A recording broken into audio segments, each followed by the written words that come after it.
Kilala si Antonio Luna bilang isang matapang na general at bayani.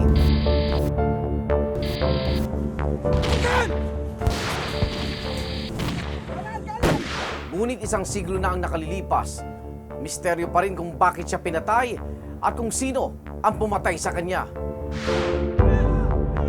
Alam naman natin na political assassination yun dahil hindi naman tago yung pagpatay sa kanya eh. Di ba? Sa lansangan nga yun hinabol-habol pa siya eh. So yung mga tropa na yun, hindi lang insubordination ng kaso nila, political assassination. Baliwanag. May kinalaman nga ba dito si General Emilio Aguinaldo tulad ng paniwala ng ilan? We should all keep an open mind given the different versions and figure out alin ba talaga yung nangyari.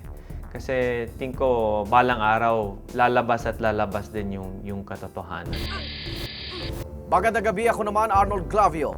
Ang mga tanong ng kahapon, sisiyasatin ngayon dito sa Case Unclosed.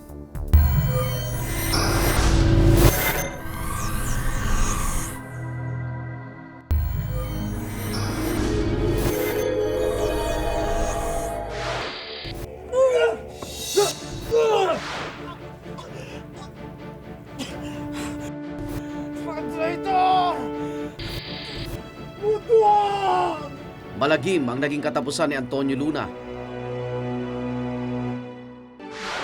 Wala pa isang taon matapos siyang bumalik mula sa Espanya, ay pinatay siya ng kapwa Pilipinong sundalo. May nakaambang giyera noon laban sa Amerika at Pilipinas. Nang marinig ito ni Antonio Luna ay nagtungo siya sa Cavite upang ipakilala ang sarili kay General Emilio Aguinaldo. Nakatiwala ako sa'yo. Salamat po ako sa inyo. Itinalaga siya bilang Director of War at hinirang na general noong 1898. Kung tutusin si Antonio Luna ay isa sa mga tao na mas handa sa mga bagay na may kinalaman sa militar. Kasi siya ang may military training. At siya na mahala sa isang counter-offensive laban sa mga Amerikano. Naging malaking hamon para sa batang general ang pamunuan ang mga Pilipinong sundalo. Sa isang labanan sa Caloocan, inutusan ni Luna ang karagdagang tropa mula sa mga sundalong Kapitenyo sa ilalim ni Kapitan Hanulino o mas kilala bilang Pedrong Castilla. Subalit tumanggi si Hanulino na tulungan ang natatalo ng tropa ni Luna.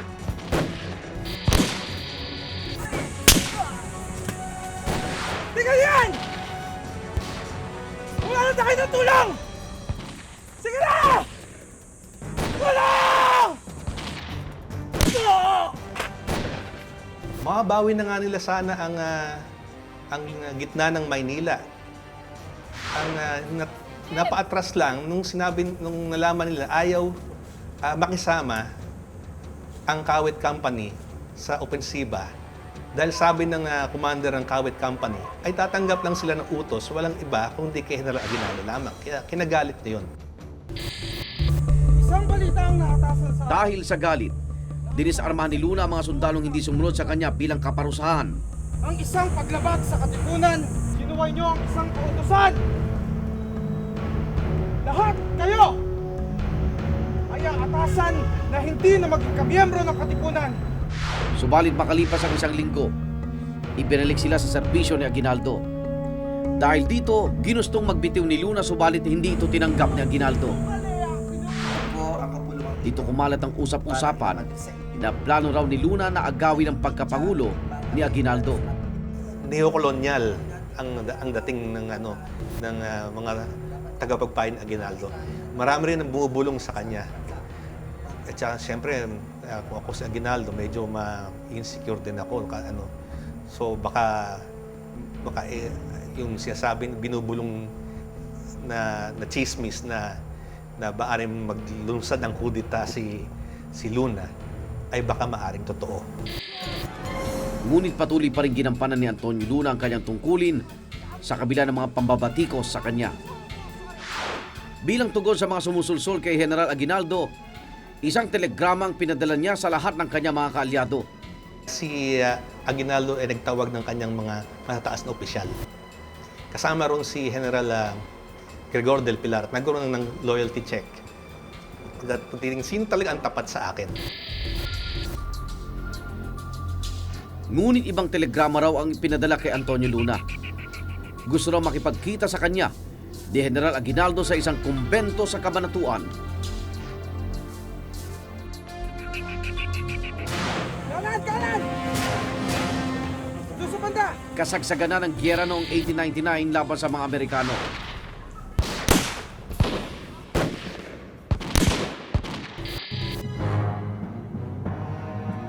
Laking gulat ni Antonio Luna nang maabutan niya sa loob ng kumbento sa Cabanatuan ang isang kaalyado ni Aguinaldo at isa sa mga mortal niyang kaaway na si Felipe Buencamino. Bakit ka nandito? Galing ako sa kulong. Nasaan ang Pangulo? Napasabi niya, di siya makakating ngayon. Sang-ayon si Buencamino, sa alok ng Estados Unidos sa bigyan lamang ng otonomiya ang Pilipinas, habang kasarinlan naman ang gusto ni Antonio Luna. Patuloy na nagtatalo umano ang dalawa hanggang sa isang putok ang umalingaw-ngaw. Mabilis na bumaba si Luna at ikinagulat niya nang makita si Kapitan Hanulino. Ang pinanusang sundalo matapos siyang suwayin sa isang labanan sa Caloocan noon. Nagdatingan na rin ang iba pang mga sundalo kabila ang mga tropa ng Kawit na mismong mga nakabanggari ni Luna.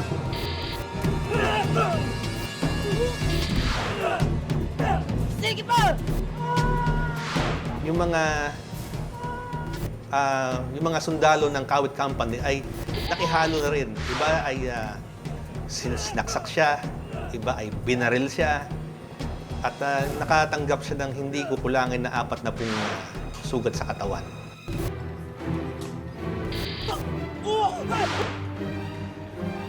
Tinangkang tulungan din siya ni Colonel Francisco Roman, yung kanyang aide-de-camp. At siya rin, pinatay din siya. Sinasabing nahulog sa umuni patibong ni Aguinaldo si Antonio Luna.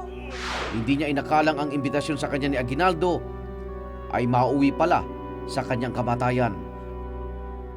Bagamat isang siglo na ang lumipas, marami pa rin katanungan kung bakit at sino ang pumatay kay Antonio Luna. Alam naman natin na political assassination yun dahil hindi naman tago yung pagpatay sa kanya eh. Di ba? Sa lansangan nga yun na hinabol-habol pa siya eh. So yung mga tropa na yun, hindi lang insubordination ng kaso nila, political assassination yun. Maliwanag. Itinanggi ni Emilio Aguinaldo na nagpadala siya ng telegrama kay Luna.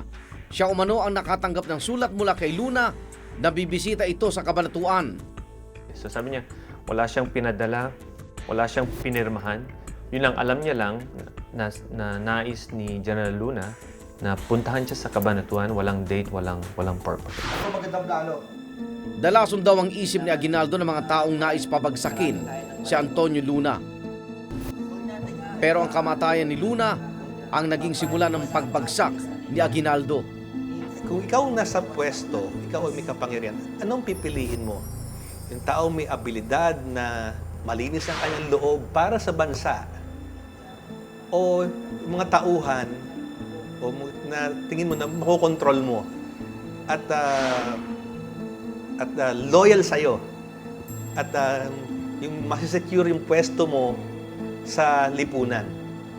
May judgment call si Aguinaldo noon. Namili siya sa dalawa.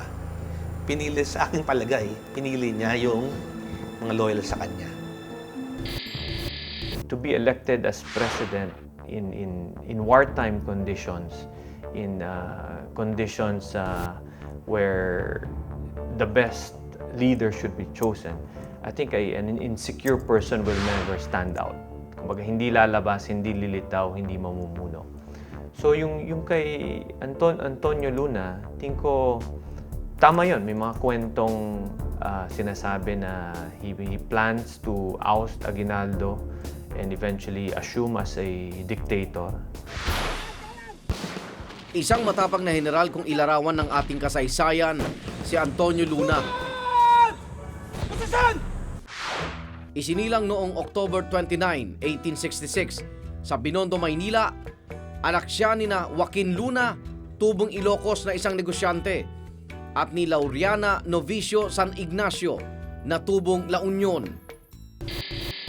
Ang bahay na ito ay katunayan ng naging marangyang pamumuhay noon ng pamilya ni Antonio Luna. Dito sa bahay na ito ay nahubog din ang katauhan ng isang bayani. Siya ang bunso sa 7 magkakapatid. Kuya niya ang tanyag na pintor na si Juan Luna. Kahit noong maliit pa si Antonio Luna, nakitaan na siya ng angking galing. 15 anyos siya na magtapos ng Bachelor of Arts sa Ateneo, Municipal de Manila, na may pinakamataas na karangalan.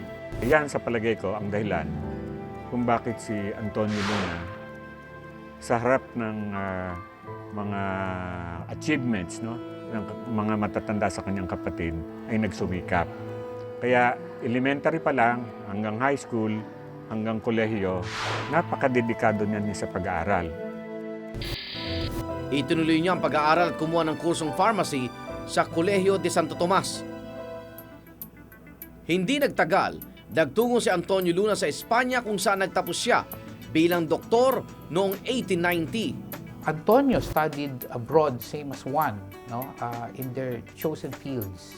In fact, I believe it was Juan who asked that Antonio study his pharmacy credits in Spain. And you will believe it, he's a general, but he's a pharmacist by training.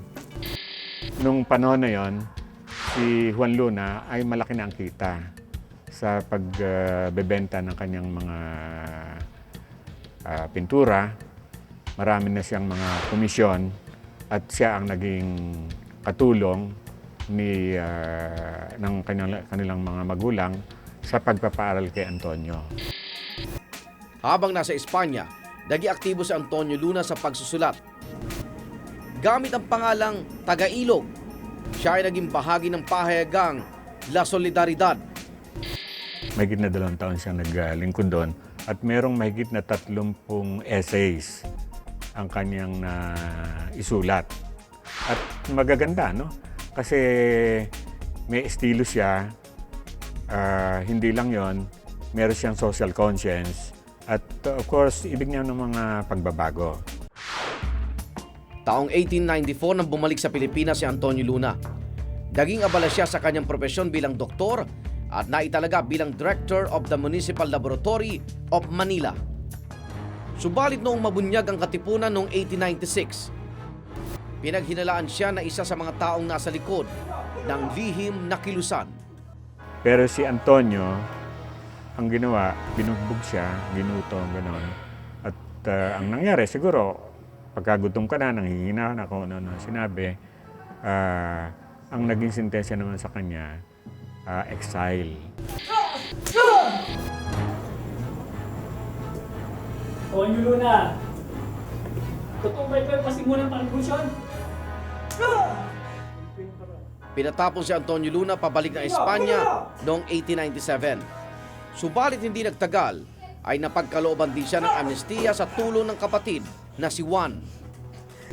Kaya ang nangyari, nilakad ni Juan Luna yung paglaya ng kapatid niyang si Antonio dahil nga meron silang access sa hari at saka sa reyna, no?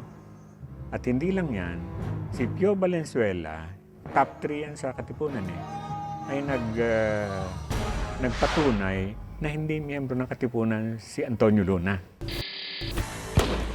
Habang nasa Madrid matapos makalaya, sinanay ni Antonio Luna ang sarili at nag-aral ng military science and tactics. Nang marinig niya ang balitang parating ang mga Amerikano sa Manila Bay, hindi siya nagdalawang isip na bumalik sa Pilipinas upang ipagtanggol ang kalayaan. By December, sa Barcelona, kakalaya na siya. At doon, nagdesisyon na siya na sasama sa revolusyon. Kaya yung mga natutuhan niyang mga maliliit-liit tungkol sa military science and tactics, army organization, fortifications, ay dinagdagan pa niya sa library ng Madrid, no? At Barcelona. At nagpunta pa siya sa Pransya, sa Belgium, Germany.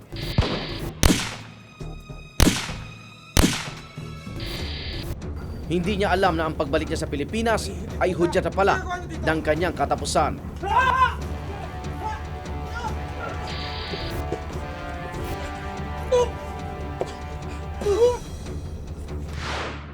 Sa pagpatay kay Antonio Luna, may ginawang paglilitis ang pamahalaan ni Aguinaldo. Ngunit walang naparusahan sa naganap na pagpaslang. Pinagtanggol lamang daw ng mga sundalo ang kanilang mga sarili laban kay Antonio Luna. Nagkaroon ng konklusyon na ang may kasalanan ng pagpatay kay Luna ay si Luna mismo. Na si Luna ay ininsulto ang presidente ng Pilipinas at binantaan na pagbuhatan ng kamay yung kanyang presidential guard. Oo. Kaya lumalabas, pinagtanggol lang nila ang kanilang sarili. Wala na parusahan sa Kawit Company. Kaya bakit wala? Yun ay isang misteryo. We should all keep an open mind given the different versions and figure out alin ba talaga yung nangyari.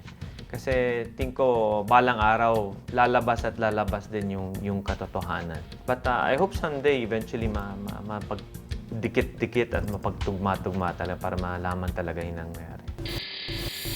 Kasama niyang nalibing sa hukay ang kanyang pangarap na kalayaan para sa Pilipinas. Kung natupad yung bisyon ni Luna, sa aking palagay, mas malakas ang tsansa ng mga Pilipino na makakamit pa nila ang independensya. Dahil sa panahong yon, ang Amerika mismo ay hati. Merong maka-imperialista at saka anti-imperialista. 6 na buwan makalipas ang pagpatay kay Antonio Luna, unti-unting humina ang puwersa ng mga Pilipino laban sa mga Amerikano. Napatay rin si Gregorio del Pilar sa Tirad Pass noong Disyembre 1899. Ang epekto noon ay maraming mga sundalo na nawala ng loob sa paglalaban para sa independensya at marami sa kanila ay subuko na lang sa mga Amerikano. So, kahit sa panahon yun ay halos kalahati ang nawala sa hukbong Pilipino dahil sa mass demoralization ng mga sundalo. At natira na lang ay talagang dun loyal na lang sa kila Aguinaldo at sa mga Tagalog. Halos 2 taon lamang ang lumipas, dadakip ng mga sundalong Amerikano sa pamumuno ni U.S. General Frederick Funston si Emilio Aguinaldo noong March 23, 1901. Tanumpa ng katapatan si Aguinaldo sa Estados Unidos. Kaya nakakalungkot sa ating kasaysayan, bakit yung mga taong talagang lumaban sa independensya, sila ay either napatay o napatapon o namatay na maaga. Samantala yung mga nakipag-compromise sa mga dayuhan, sila nasa pwesto at nandun sa ilalagay pa sila sa pera. Ayun, sila pa naparangalan samantala na sideline ng tunay na bayani ng bansa. He was the first president. He declared our independence, gave our country's national anthem and national flag. That could easily qualify under the term heroic. Lumipas man ang panahon, hindi pa rin tuluyang kumbinsido ang ilan na walang kinalaman si Aguinaldo sa pagkamatay ni Antonio Luna. Nasanay na kami sa ganito eh. Kasi usually kami mga kapatid namin ay elementary pa lang eh. Ang tanong kagad eh, lolo mo ba talaga nagpapatay kay Bonifacio?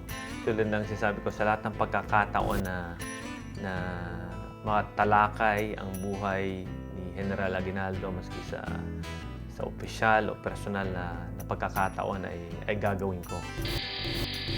The death was sudden. It was actually a treacherous death. A death through the sword and through guns of also revolutionaries. We feel that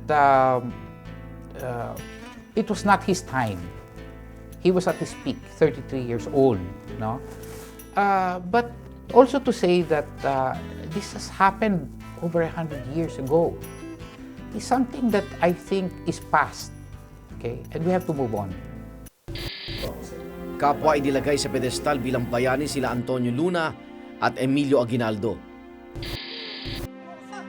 Wala mang linaw kung bakit sa kamay ng sariling Pilipinong sundalo siya namatay. Iniwan pa ring pamana ni Antonio Luna ang kanyang pagmamahal sa bayan at ang kanyang kahandaang pagsilbihan ito hanggang sa kamatayan.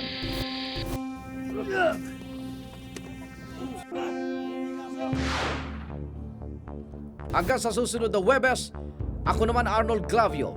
Ang mga tanong ng kahapon, sisiyasatin ngayon dito sa Case Unclosed.